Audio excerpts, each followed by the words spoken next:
All right, guys, welcome to Dropping Dimes, episode 6. I'm your host, Flav Oriana, with my co host over here, Hav Rodriguez. Yo, what's up?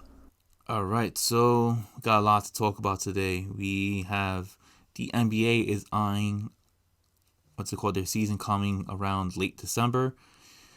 There's Lakers and Wizard trade rumors of all things.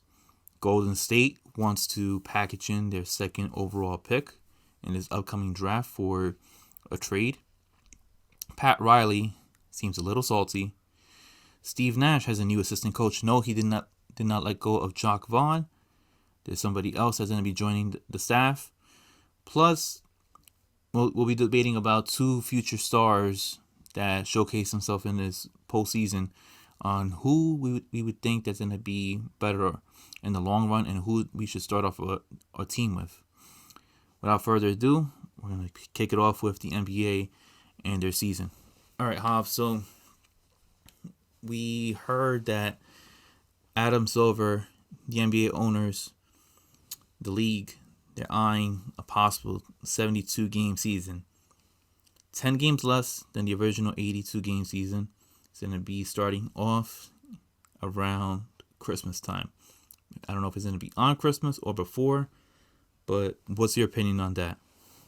If everything's ready to go by Christmas, I don't see why not. I know the players would prefer to do it after Christmas, Correct, but yeah. aside from that, I'm 100% okay. I would love to watch some basketball during Christmas, but I don't see the point of dropping 10 less games. I don't know what's the exact reasoning behind that. I tried looking into it a little. I didn't really see anything. They didn't really explain why. And no NBA All Star game I get. It's more of a fan event, and there's still no fans. So with that going on, what's really the point of having the All Star game? People already don't really like to watch it when there is fans. So imagine without. So, uh, I hope it comes back soon. I just don't understand why 10 games less. I don't know what's your opinion on this. Well, with no All Star game, I mean, look, we as the fans, we have gotten a little bit tired of the slam dunk contest. So having it not for 1 year, it's not going to really kill us. The last couple of All Star games have been pretty competitive. I mean, ever since they have announced the whole thing of like, I'm going to pick this player, you're going to pick this player. The All Star game has been competitive. It hasn't been one of those type of things where guys will end up, letting 3 quarters pass by, yucking it up, and then in the last like 5 minutes of the ball game, then they start playing actual defense. So that thing will suffer a little bit, but I mean, it's the All Star game. We could live without it for 1 year. I mean, NBA players need to understand that we're at a global pandemic at this point. As for a 72 game season, look, if that's the case of having 10 less games, I see this as more detrimental because now these guys are going to have to be playing back to back. And these NBA players already complain about back to back games, that it's fatiguing and stuff like that. Is the NBA going to return back to a bubble? Or are they going to be doing what MLB is doing?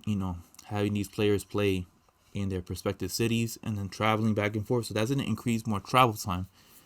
So I would have preferred it to be like a 60 game season because think about it, you're already cutting it down to Christmas, so that's already 2 months down, that you cut off. The NBA might have to anticipate trying to get their finals by what, at the latest Father's Day, maybe last game of the season. So now everything's gonna be all crammed up. I mean, it is what it is at this point. I want to see the NBA come back, but I also want to make sure that the level of players, the level of activity, their performances are at the highest peak of level. Listen, I'm not complaining about them coming back. I think it's just honestly lucky that we even have sports at this point. There was a time where we didn't have sports and a lot of people were bored. Me personally, I was okay, but I'm glad to have them back. So even if they play 72 games, they play 50 games, I don't care. I'm ready to watch. Doesn't matter to me. But I just it is going to be cram, and there's going to be a lot of back to backs. And you still have to take COVID in consideration. There are going to be teams that unfortunately are going to get it. We see it happen in MLB. We see it happen in NFL. The NBA is no different unless they do another bubble system like the first one. In which case, I can see it, but will players agree to that? I don't know. There was already a lot of players that didn't like the bubble that was in that we just came out of. So we're gonna have to wait and see because honestly, it's gonna be interesting what we see. But as long as they come back and everything's good to go, I don't care how many games as long as we get some basketball.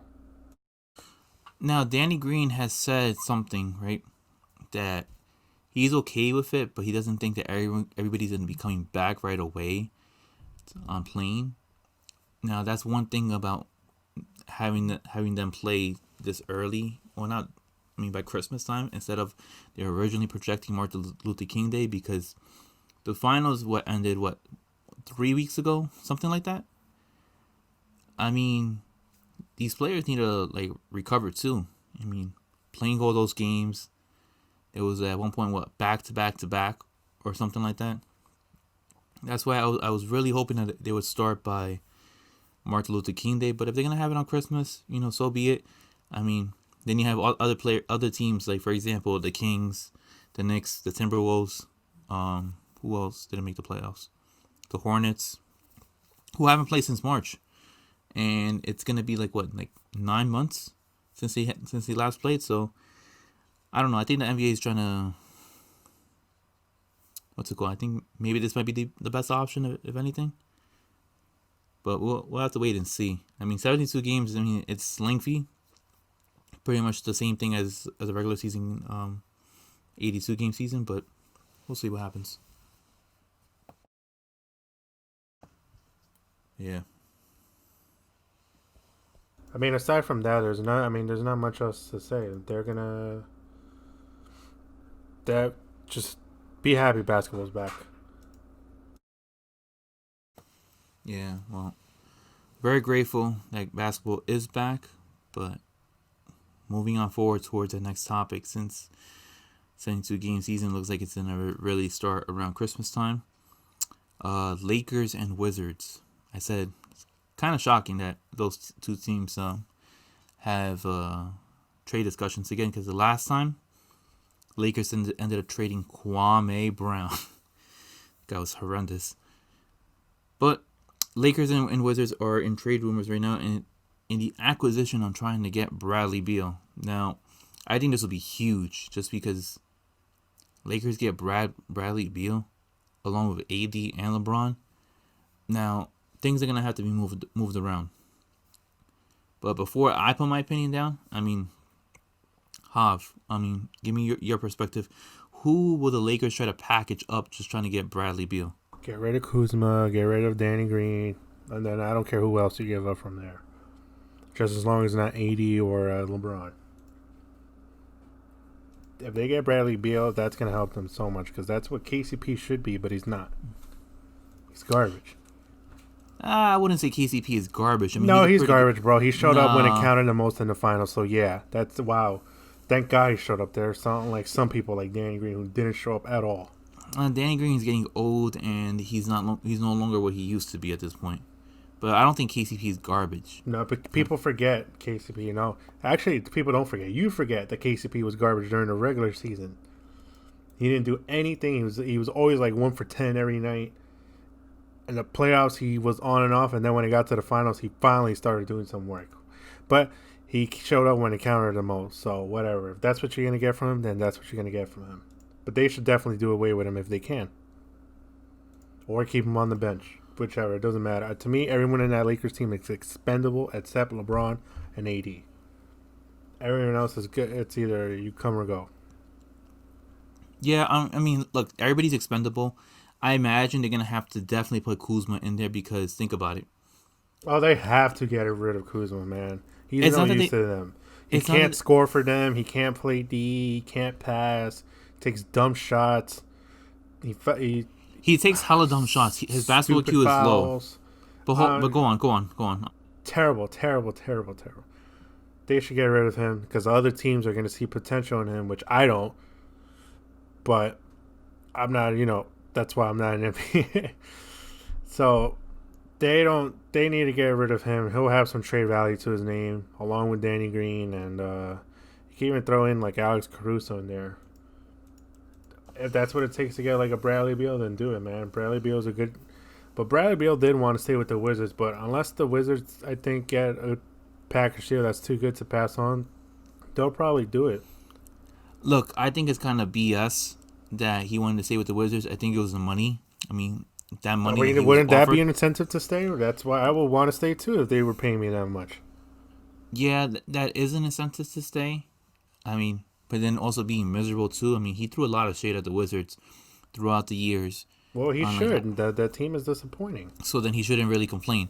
But I think what the Lakers should try to package up, you're definitely throwing in Kuzma in there because he's definitely that one person that the Wizards are going to have to be attracted towards because he's young. They could coach him up. I mean, he needs a lot of coaching.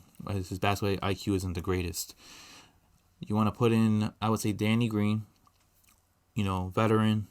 He's a 3-and-D type of player. He has regressed a lot since last year.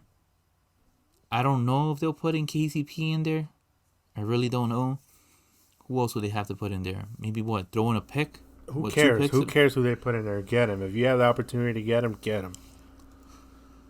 But it would be very, very important, I would say, for the Lakers to try to get him because there is another team in California, and no, it's not the Clippers.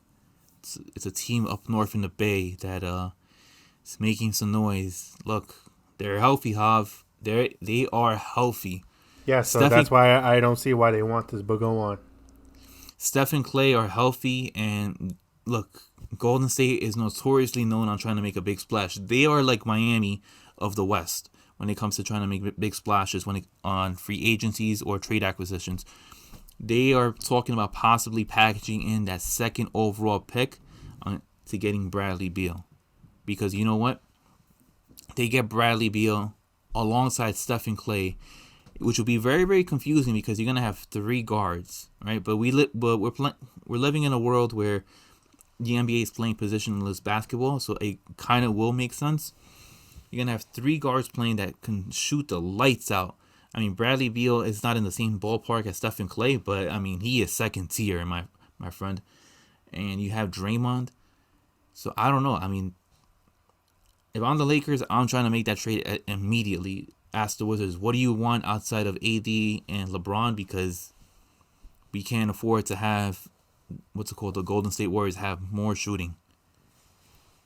I don't see where Golden State's going with this unless they're just looking to shop Bradley Beal.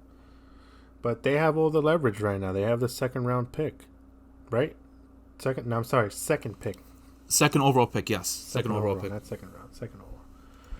So for me, I don't see what they're trying to do with Bradley Beal. He's not going to fit in the lineup, man. You already have Steph and Clay there. You still have Draymond Green who makes off there. So I don't see why you would get another shooter. I mean, that would just make the team really small, and then I just can't. I don't like the move, man. There's no point in getting a Bradley I'm not a Beal. big fan of the move at all. But if this means that they want more shooting, then I guess it makes sense. They need a deeper bench because Golden State's strategy is to just score as much as they can with the starters, rest them up, and then have them back in and finish the game off. The bench, they just want them to keep the lead up by if the lead was 20, then they'll oh, please just keep it at least 10. And that's exactly what they'll do. Yeah. So they need a deeper bench. They were talking about getting Giannis and stuff. They should that would be the best fit. That would be the best fit. I would go for Giannis more than I would for Bradley Beal. I don't like the Bradley Beal move at all. Well, it is a rumor though, so we don't know. Yeah, it is a rumor. In my opinion, what they should honestly do, Golden State is great at player development. I'm using that second overall pick. No, do not draft LaMelo Ball because you don't need a LaMelo Ball. He only does well with handling the ball. That's why you have Steph for that. You want to get yourself a big. You want to have to get yourself a big that can play defense, who could guard the perimeter, guard the interior too. Not saying a center, but somebody that could play power forward, a little bit taller than Draymond. Use that, develop him. If not, then use that second overall draft pick and try to trade in for a Giannis Antetokounmpo. That's the only two things I would do with that second overall pick. I would not try to use that for Bradley Beal. If they do, it's just going to be more offense, very little defense. And obviously you're diminishing your bench, and then you're going to have to add players from free agency with the minimal exception. So, I don't know. Golden State is back. They're going to look scary, whether they get Bradley Beal or not this year. Well, staying in the trade area, now you got rumors of Houston saying they might think about moving Harden around. Oh, there is a problem. Houston, we are in trouble, or whatever that thing is called. So Houston wants to. I don't know about trading James Harden in a way. I think it'd be a bad move for them because it sounds like they're trying to rebuild, but they definitely need to do something because that roster keeps coming up short every year. Something short. Do you feel like Daryl Morey kind of damaged the Houston Rockets roster with that whole small ball lineup, not getting a big man to get rebounds and stuff like that? Because look at the Lakers, man. They were also using small ball too, using Anthony Davis. Now Anthony Davis ain't exactly small, but he's a power forward playing to center position. So I think small ball is kind of here to stay. I don't think you need two bigs anymore. I think you're good with one and maybe an athletic four. Yeah, but when we need small ball, I'm sorry, go on. But Houston really went small ball, getting a small forward to play center. It worked for a little bit until it got to the postseason. Then it really didn't work so well, especially when he got up against someone that actually has a good big man. I think Houston. James Harden said that he thinks they're one piece away. Now, they always say they're one piece away. Always. Every year they fall short. Hey, we need one more guy. We need one more guy. We need one more guy. This year, I actually believe they really do need one more guy. I think they actually need someone, a big man, like Anthony Davis down there, who can, kind of do a little bit of everything. Now, where they'll get one, I have no idea. But this year, I really do believe they're a piece away. Honestly, I think that Houston should have never had a lineup where everybody is 6'6" or 6'7" and below. It's not how small ball was intended for it to be. It's the way that Javier ended up describing it. You have somebody like an athletic big like Anthony Davis, who is like 6'10"ish, 6'11". Be as your center. You have somebody like LeBron as a point guard, whatever. It doesn't have to be LeBron, but I'm just naming him because we're talking about the Lakers. And using that type of a lineup right there as a small ball. Houston they ended up micromanaging the whole thing, having Russell Westbrook and James Harden being your point guards, and then having a PJ Tucker as your center. I mean, PJ Tucker looked exhausted, and he looked like he had no business trying to guard Anthony Davis. Although he did try to do it as best of a job as he did, and he kind of frustrated, maybe altered a couple shots on Anthony Davis. It's not going to work.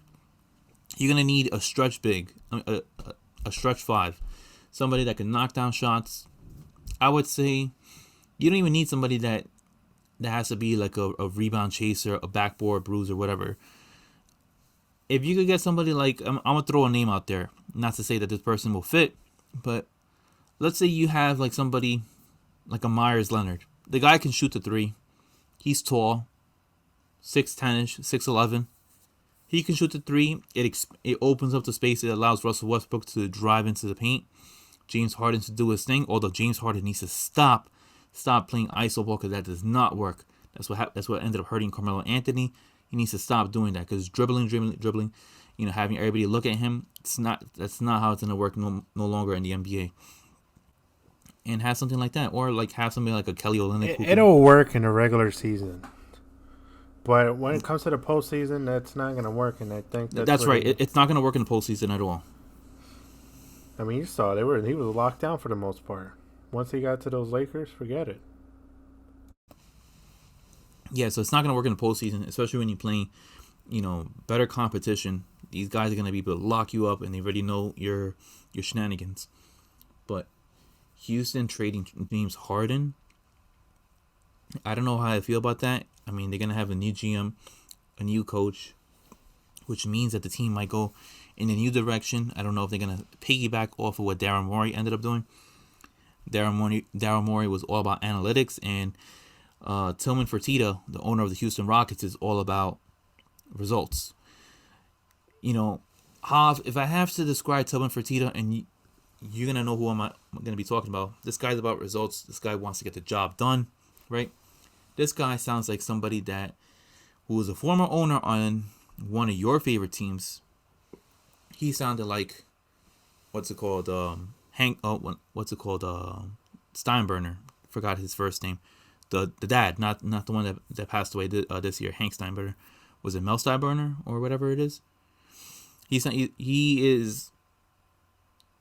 all about results. He just wants to win. Daryl Morey just wanted to get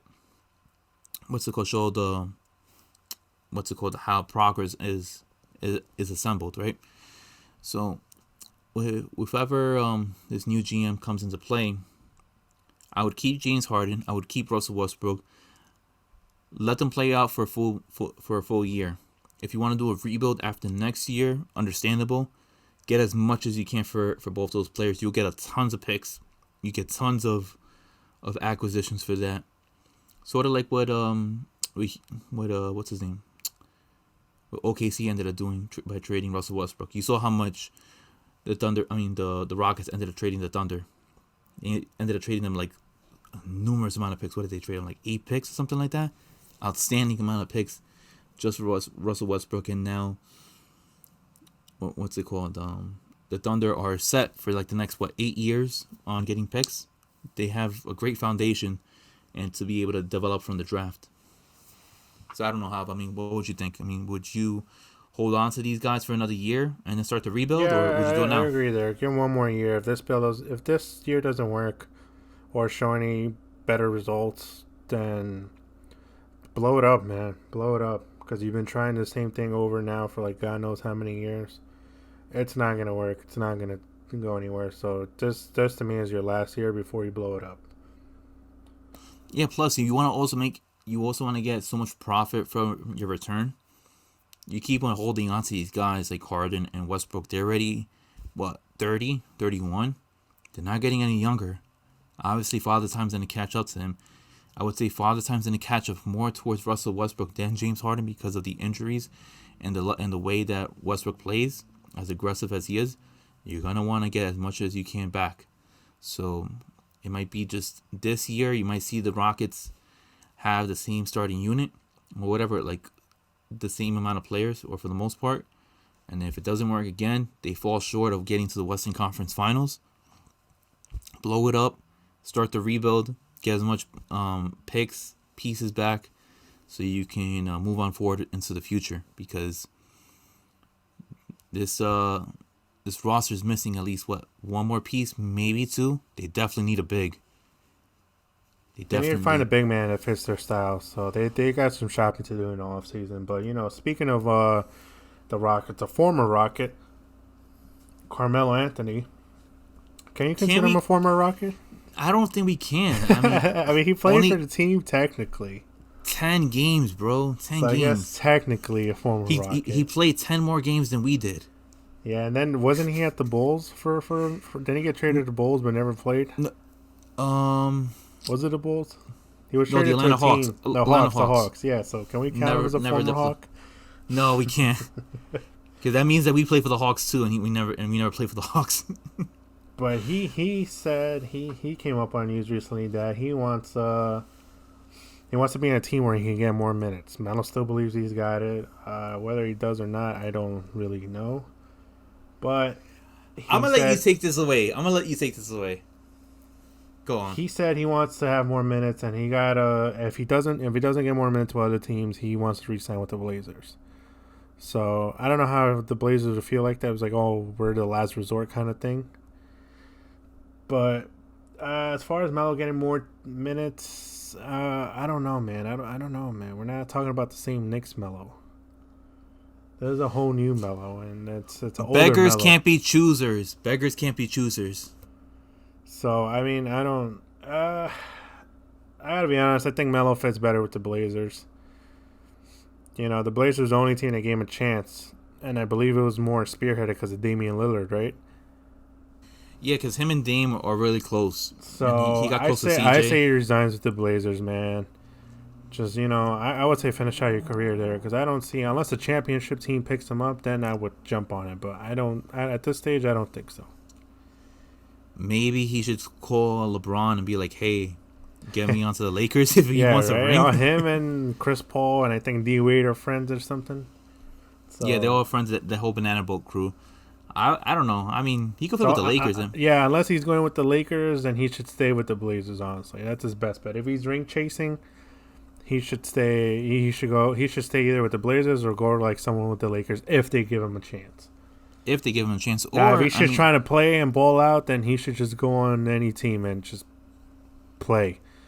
which is kind of sad because I want to see Melo get a ring. I mean, this guy, he's a good guy. He's been playing for what, Listen, all these 17 guys years? are good guys. You can't make everyone happy. That's how the way the world works. No, I That's how the understand world that. works.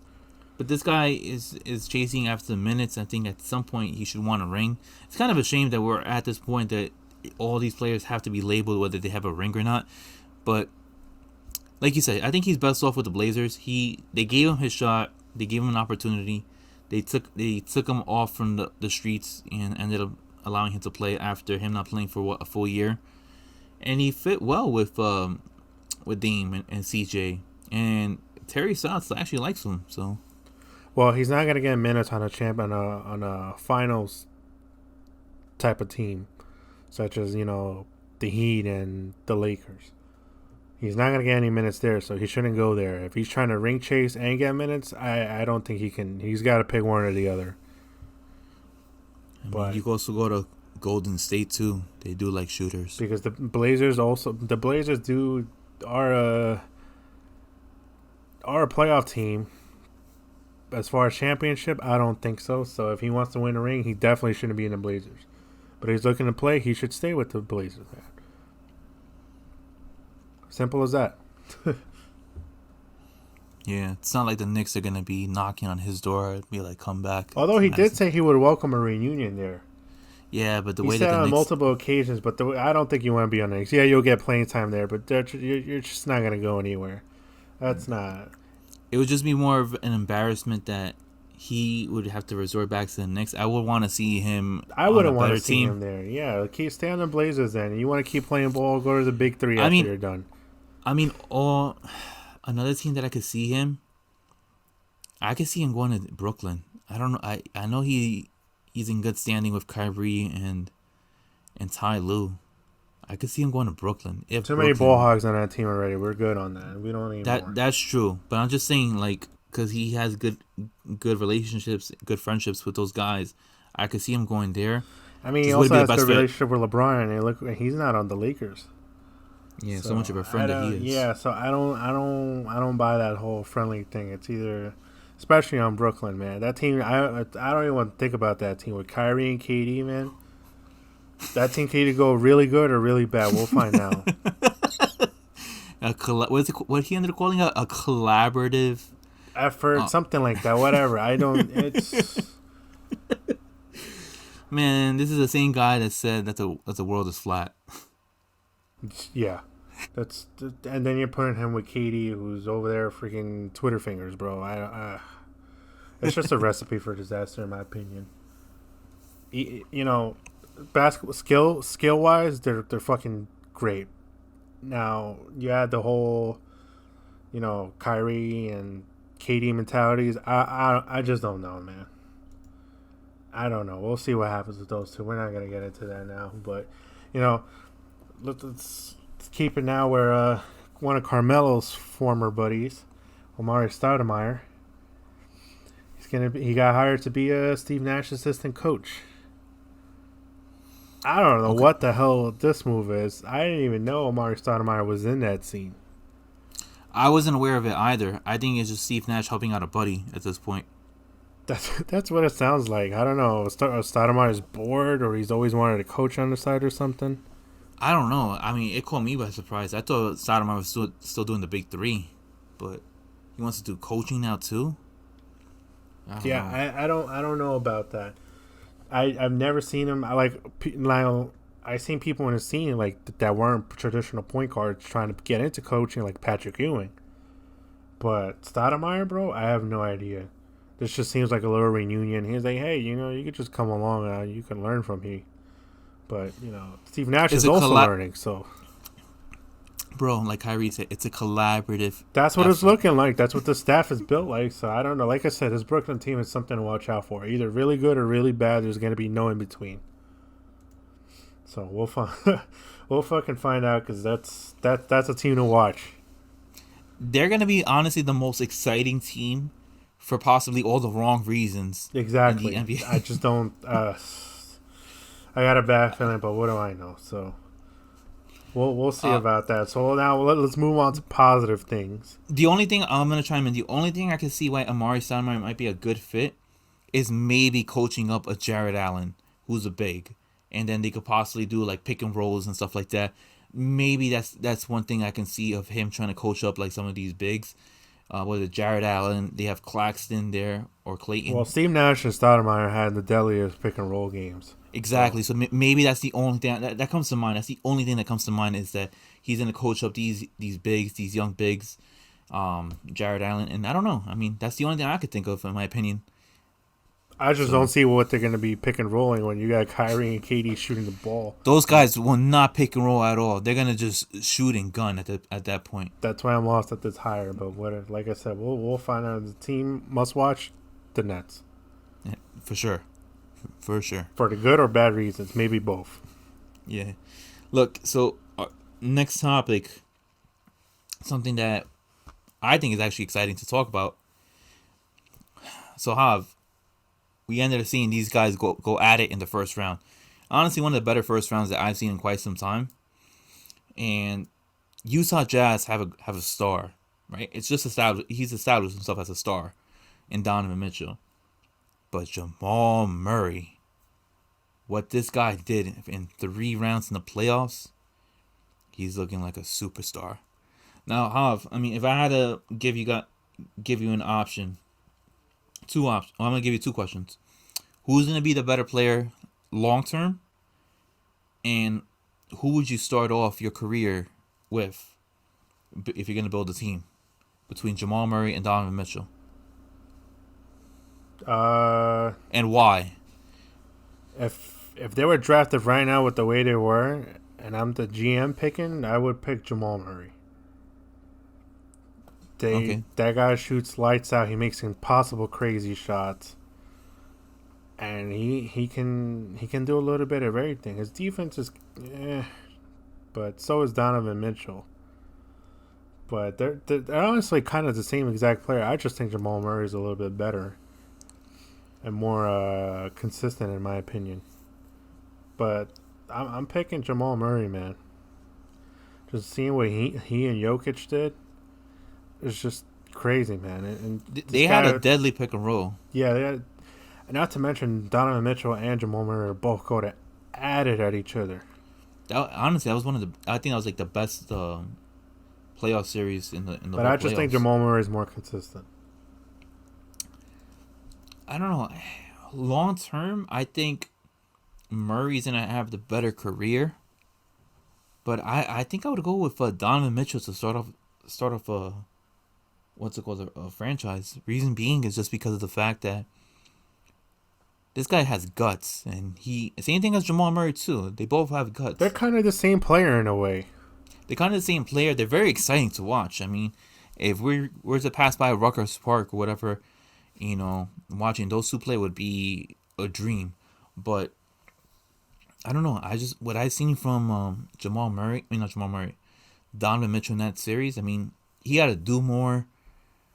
He was playing outstanding. What's it called? He was driving in. I don't know. He reminded me of like a young D Wade, and like this guy has like guts and grits. I think if he had Jokic, and you flip flop Jokic on the what's it called the Jazz, and what's it called Gobert on the what's that called on the Nuggets. I mean, we would see like I think we'll see like a better version of Donovan Mitchell. I mean, Jamal Murray, I think he has tons of help in that team. You have Michael Porter Jr. who's ascending. You have Jokic, who's I would say top 15, top 10 player right now in the game. You have Donovan Mitchell on his team, a Boyan Bogdanovic who didn't even play at all because of COVID. Understandable. Rudy Gobert, top 20 player, top 25 player. Known for his defense, doesn't really have much offense. And then after that, who else do you have? Joe Ingles. Joe Ingles is Well, you're talking about the individual player. but you saw what he ended up having to play with. Yeah, Donovan Mitchell. that is true, but I think I I just don't see it working out as well if you put Donovan on the Nuggets and Jamal on Utah, because Jamal can ball, man, and I just think he's a little bit more consistent than Donovan Mitchell. That's what I think gives him the edge. But that was definitely a classic, and honestly, Utah should have closed it out, but they didn't. So They should have. they have a lot to learn. It's crazy too because thinking now Utah probably has a better defense as well. But Yeah. At the end of the day, the game's about scoring buckets, and that's what Denver did, man. Yeah, that's another thing I forgot to mention, that Mitchell does have better defense than Murray. I mean, their foundation is pretty much defense.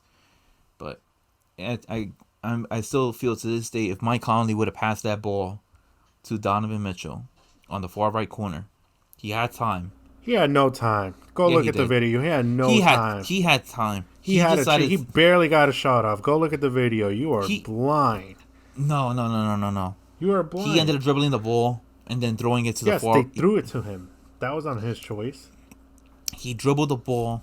Right? He had more than enough time. Instead of dribbling, he could have passed it off to Mitchell. Mitchell had his hands wide, as open as possible. He was ready to catch the ball. Not Murray. What's it called? Conley decides to dribble up and then take and chuck the shot in. It almost came in. It almost went in, but I still feel that if he would have passed it to Donovan, he You would are have nailed crazy, bro. I am looking at it right now just because I'm in disbelief at what you just said. Rudy Gobert catches the rebound. He dribbles it up twice. He looks for somebody. He sees Conley open. He tosses it to Conley because Donovan Mitchell was still getting up from across the court. Mm-hmm. And at 1.3, he was by the R on the Black Lives Matter that they had on the court. He was by the R, and he chucked it up. He had to chuck it up. By the time that ball reaches Donovan Mitchell, guess what? You have no time to shoot. You're gonna have to pull some miracle Derek Fisher shit. He would have had a shot. That's all I'm saying. No, you wouldn't. A 1.3 on a pass. 1.3 is more than enough. This isn't a video game. There's no delay. I'm not saying this. It's the video game. No, I know you're not. But like that's some video game stuff. In a video game, you'll have time to pass that ball, do a spin layup, and Euro all the way. There's nothing here. There's no time, man. I'm telling you right now. I'm watching this just because I can't believe you believe this. Donovan Mitchell was open, yes, but he was not going to get the shot off on time. 100%. But you live with that. So, and Michael Conley almost made that too. If he would have had time to stop and pop, he would have probably made it. But he had a run and gun and that stuff. That's what happens, man. You got to get a shot off. I just don't. You can't go off of that. And plus, they should have never been in that situation. They should have had it closed off a while ago. They were up 3-1. Yeah, they put themselves into that. So that's on them. They were up 3-1. They did it to themselves again. But I think next season we're going to see a better version of a Jamal Murray. See a better version of a Donovan Mitchell. I think numbers-wise, you're going to see Mitchell having better numbers just because of the team that he's on. Because Murray's is obviously he's going to be ascending, but so is Michael Porter Jr. And Michael Porter Jr., who was complaining at one point, he wanted more shots. They what's it called? They're gonna have to distribute the ball to Jokic, Porter, and I was about to say Kyler Murray, Jamal Murray. But yeah, I don't know. I'm still sticking with Mitchell being the better player. What's it called? to start off a franchise. But overall, career wise, I think Murray's gonna have better accolades. He's gonna be on a better team. He's not gonna be always the person that's gonna be scoring. He's gonna be the point guard, but he's not gonna have to carry the load. I just think that Donovan Mitchell, he reminds me too much of D Wade when he first came up, where he was carrying up a bad team. Not to say that Utah's a bad team, but Utah doesn't really have much scoring, and Mike Conley is not who he used to be. So yeah, that's my take on that. I don't know. Hav still thinks that Murray's gonna be better. I mean, to be clear, I'm okay with either of them being better, but you asked me the question to pick, so I picked. Yeah.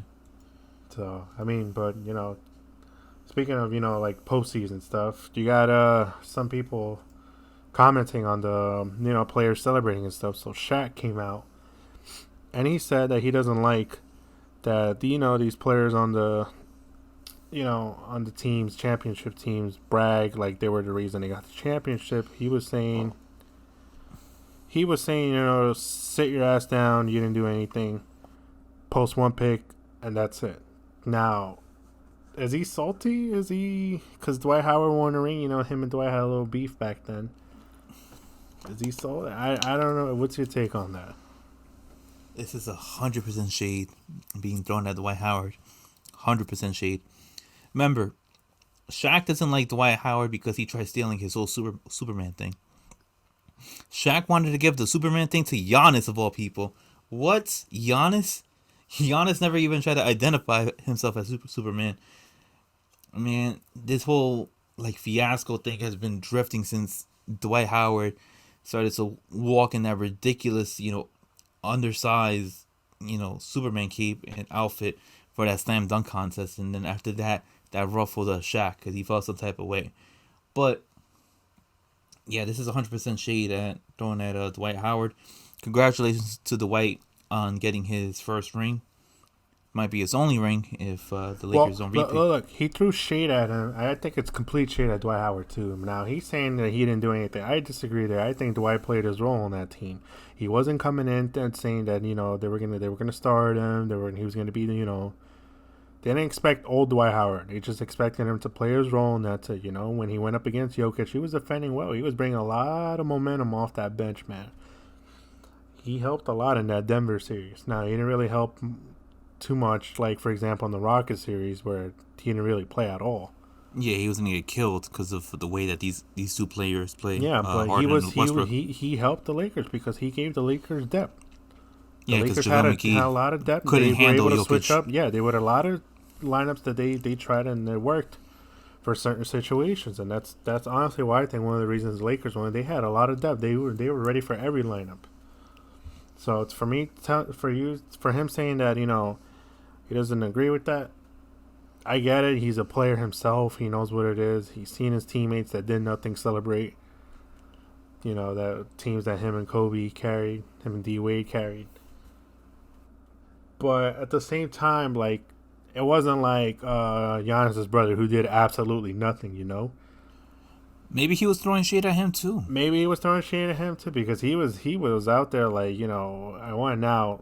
If I was a player, yeah, I'd be happy to win a ring. Would I really count it? No, not really. My name's on it, but I didn't really do anything. So did you see how they were celebrating with, I can't pronounce his first name, but Giannis' little brother? They were throwing champagne. They were dripping him up. That's what I was just saying right now. No, I know, but that looked bad. This guy didn't even play a minute in the playoffs. Well, I mean, J.R. Smith was partying like he did everything. He didn't do anything, but he was there for insurance purposes. So at the end of the day, you also can't blame them, the players, because if they had a choice, they would want to play. 100% they would want to play. Yeah. But that's the way the coaching is, and you have those guys just in case, worst case scenarios. So they're there for insurance purposes, and they fulfill their role, man. That's why these players get the ring too. Look, honestly, in my opinion, I just think that Shaq is 100% right on this. If you really didn't play... He is, but he's coming off really salty. It sounds like he's...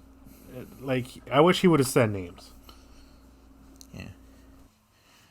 I really prefer he would have said names. I mean, I know he's throwing shade at Dwight because he doesn't really care for Dwight.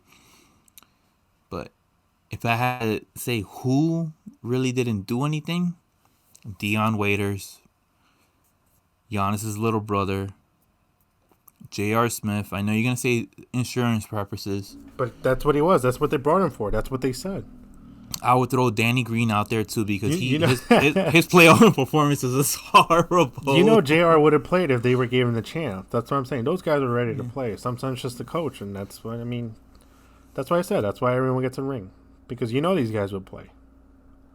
They're just not that great as it, and they're partying it up for a participation award. That's what it sounds like. It counts, bro. It counts. Some players go on without having ever winning the ring. Yeah. I mean, but you know, I get at the same time, but like I wish he would have just called out people. I really wish he would have called out people. Just to see what they would say back and give their reason. Which I'm very surprised that he didn't. I mean, it's very unlike Shaq to not call out somebody. I mean, yeah, he's pretty straightforward. So maybe he didn't want to hurt anyone's feelings in particular, but you know, it is where it is, man. At the end of the day, they're champions, whether you like it or not. Kevin Durant's a champion, whether you like it or not, and people really disagree that he should have never. They should have counted that ring. But that boy did work in those finals. He did work. We know, but you got people that hate. So this is the same situation. Whether it counts or not, his name was on there, and it counts, bro. So yeah, he did work. But look, Shaq. I mean, next time, just put a name out there. Nobody's gonna question you or anything like that. Nobody's gonna try to confront you. I would have loved only to see him say a name just to see what the other player would respond. Exactly, because they're not gonna try to confront Shaq. From that player's perspective of why he's celebrating. That's what I would like to see. Yeah. But you know, it's over with already or whatever. Who cares? This is gonna be forgotten about until like probably next year when he says it again. Yeah. Speaking of salty, right? Or maybe it's not salty. The Godfather, Pat Riley, ended up having an interview with Yahoo Sports. And I don't know. I mean, to me, he came off incredibly salty, but he ended up saying that the Lakers championship was an asterisk, right? And I know in a previous episode I said it is, and I had said clearly that whoever won the title, it was going to be labeled an asterisk. Now, he was saying that Goran Dragic and Bam Adebayo were not healthy. If they were healthy, it would have forced a Game 7. He 100% believes that. It's possible. It's more than possible, but we won't know. And also, he believes the Lakers won and they have to be labeled with an asterisk. So, Hav, I mean, now that I presented that information towards you, what's your thoughts and your opinions? I'm going to let you go first on this one. I really want to hear what you have to say on this. All right. Well, like I said, I personally feel that whoever would have won deserves an asterisk. I think this whole hiatus, this global pandemic that we're still on, and you said it before that we're lucky to have sports. Everybody in the NBA had 5 months, right? So that's right there. You have so much time to recuperate. I mean, look, Ben Simmons ended up recovering. He was able to play in the playoffs, even though he got swept. You had what's it called? I forgot who else was hurt at the time. PJ Tucker was taking a toll. He was taking a beating for guarding all these centers throughout the regular season before the bubble ended up happening. And I truly feel that whoever would have won, even if the Heat would have won, it deserves an asterisk.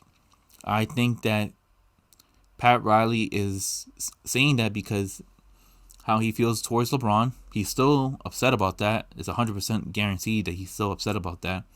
He was unhappy back in 2014. He's definitely more unhappy now that LeBron ended up beating his Miami Heat team in the bubble, because that was their first appearance since the LeBron era. And the only thing I probably would just give him is that I think there's like a 50-50 shot, maybe a 60-40 shot, that Goran Dragic and Bam Adebayo would have forced a Game 7. Because look how they looked, throughout that series. It was very shaky. Game 1, they got blown out. I don't even know how many points. I forgot. It was like 30, 40 points. Game 2 was a little bit closer. Game 3, they won. Game 4, they lost. Game 5, they win, forcing Game 6. And then Game 6, they get blown out. So I don't know. I don't know if I could buy that 100%. I'm just being generous, giving a 60-40% leverage that the Heat would have possibly forced the Game 7. I don't think they would have won. But Pat Riley, comes off incredibly salty, when he says that Lakers deserves an asterisk. But he's saying that just because his team was not fully healthy. So when you say that you think whoever would have won deserves an asterisk on it, what do you mean by that? You mean like this wasn't a real championship or what? I feel that it's a real championship, but the fact that we were on a long pause for 5 months, that's not how the NBA season works. This isn't soccer, all right, where teams or whatever suspend their season or whatever it is to go play for different tournaments, okay? But this is out of the NBA's control.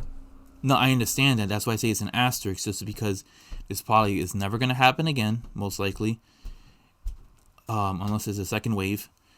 And it's a 5-month hiatus where some teams weren't even able to return back to the bubble. For example, teams that didn't qualify, that had low winning percentages, like the Warriors, like the Knicks, like the Kings, the Hornets, so on and so forth. And wait, how does their absence matter? I'm just saying because of the fact that the NBA ended up only inviting back a certain amount of teams. That's why. 5-month hiatus, they didn't complete the full regular season. But those games are throwaway games anyway. The Lakers are playing the Knicks. No one's going to really, especially at the end of the season, no one's going to put the starters in. Let the bench take over. You already set your place.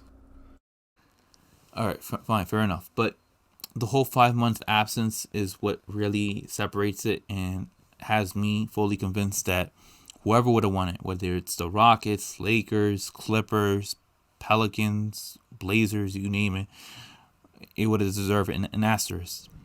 Not to say that it was an easy championship or anything like that, but the fact that you have a 5 months suspended, right, and then you resume back to level of play, or whatever, 4 months suspended, I think it deserves an asterisk right there, just because it wasn't a continuation throughout the whole regular season. It wasn't from October through June. It was from October through March, stop, and then you jump into August.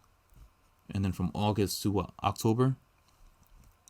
So that's why. That's my reason for it. I think you guys all sound silly.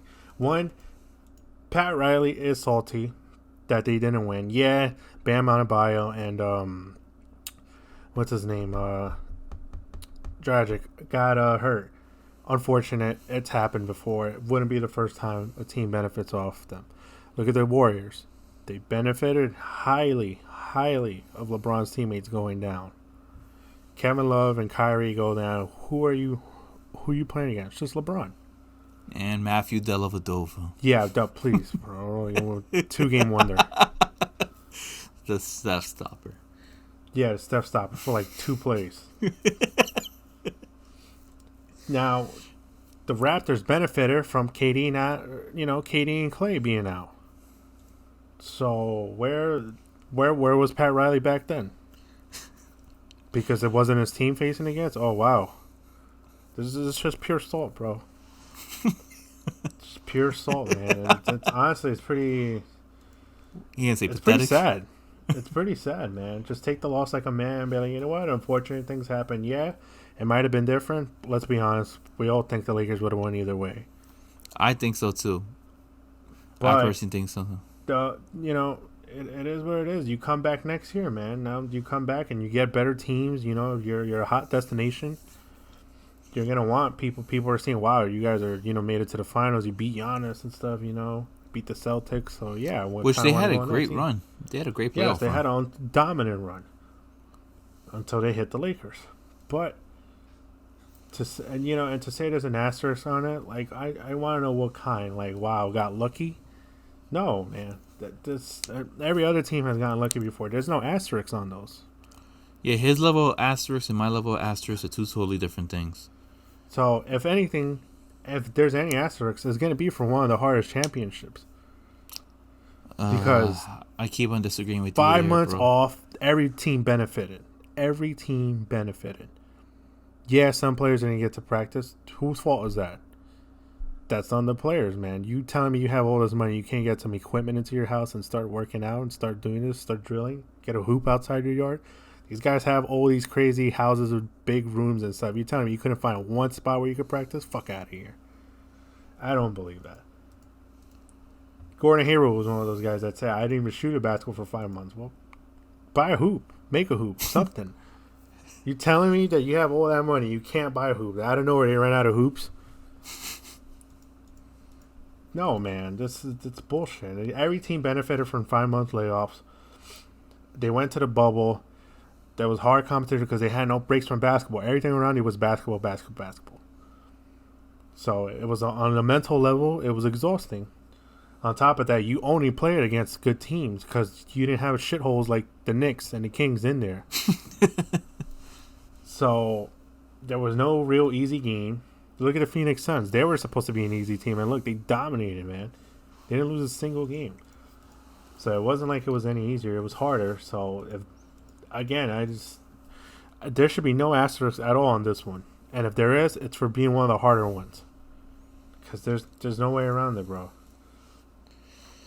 If this was any other team winning except LeBron's team, we wouldn't be having this conversation.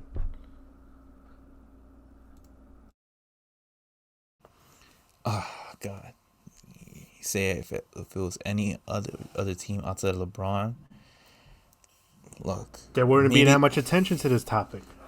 No one would care. No one would be saying asterisk this, asterisk that. 100%. I don't know about that. I really don't know about that.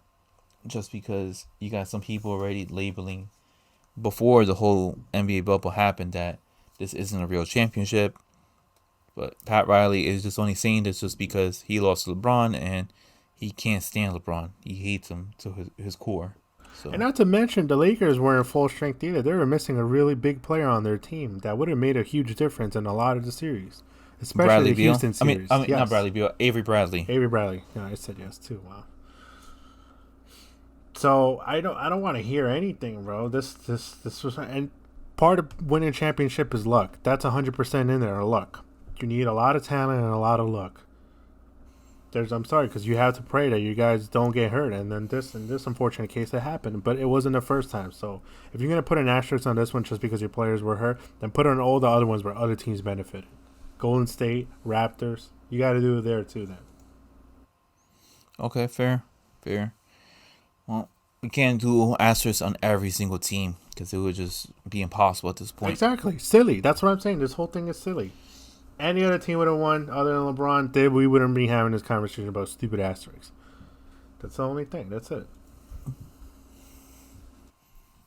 Yeah, I mean, Pat Riley at this point, I mean, stop having conversations about that your team would have won or your team would have forced a game 7 because of Goran Dragic or Bam Adebayo.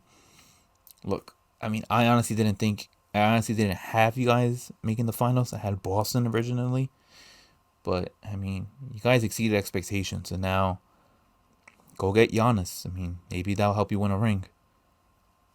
That's my personal opinion. That's the best advice I could give him right now. But yeah, I mean, as for an asterisk, just because your team was injured, I mean, Hav just said it best. I mean, Toronto would have never won their first title if KD was hurt, and Golden Clay. State. Oh yeah, Clay too, and Golden State would have never won their first title in many years if what's it called if if Kevin Love and Kyrie Irving weren't hurt in game 1 and game 2. So that's just my opinion about that. But yeah, Hav is right. You know, this guy can't be salty about that. If he's gonna say it's an asterisk, it's just because of the fact of the 5 month absence that everybody had. Everybody had the same level of rest, and that's the reason why I consider it an asterisk. Not because LeBron this or LeBron that. So That's what I have to say. You got anything else more to say, Hav? No, that's it. No asterisk. How about that? That's no asterisk. That's my take on it. And if there is any, it's not for any of those. It's not for a bad reason. It's for being one of the toughest ones. That I'm gonna end it there. All right. So the big man said his words. He said his piece. And yeah. So look, moving on towards next week, we're gonna cover more. I'm gonna dissect more on what's gonna happen with the NBA draft, free agency. We're gonna talk about. I would say half. I mean, do you want to talk about all 30 teams by next week on what they wanna need to improve on and stuff like that? I mean, give your We'll input keep for an that. eye on free agency. What happens? Still got talks That about the schedule, so we got to end the drafts coming up. exactly, and that will pretty much cover it. All right, guys. So that's everything for Dropping Dimes episode 6. I'm your host Slava Ariana. That's my co-host over here, Ha Rodriguez. Please hit that Later. please hit that like and subscribe button and share this with anybody that loves the NBA. All right, guys. We'll see you next week. Peace, guys.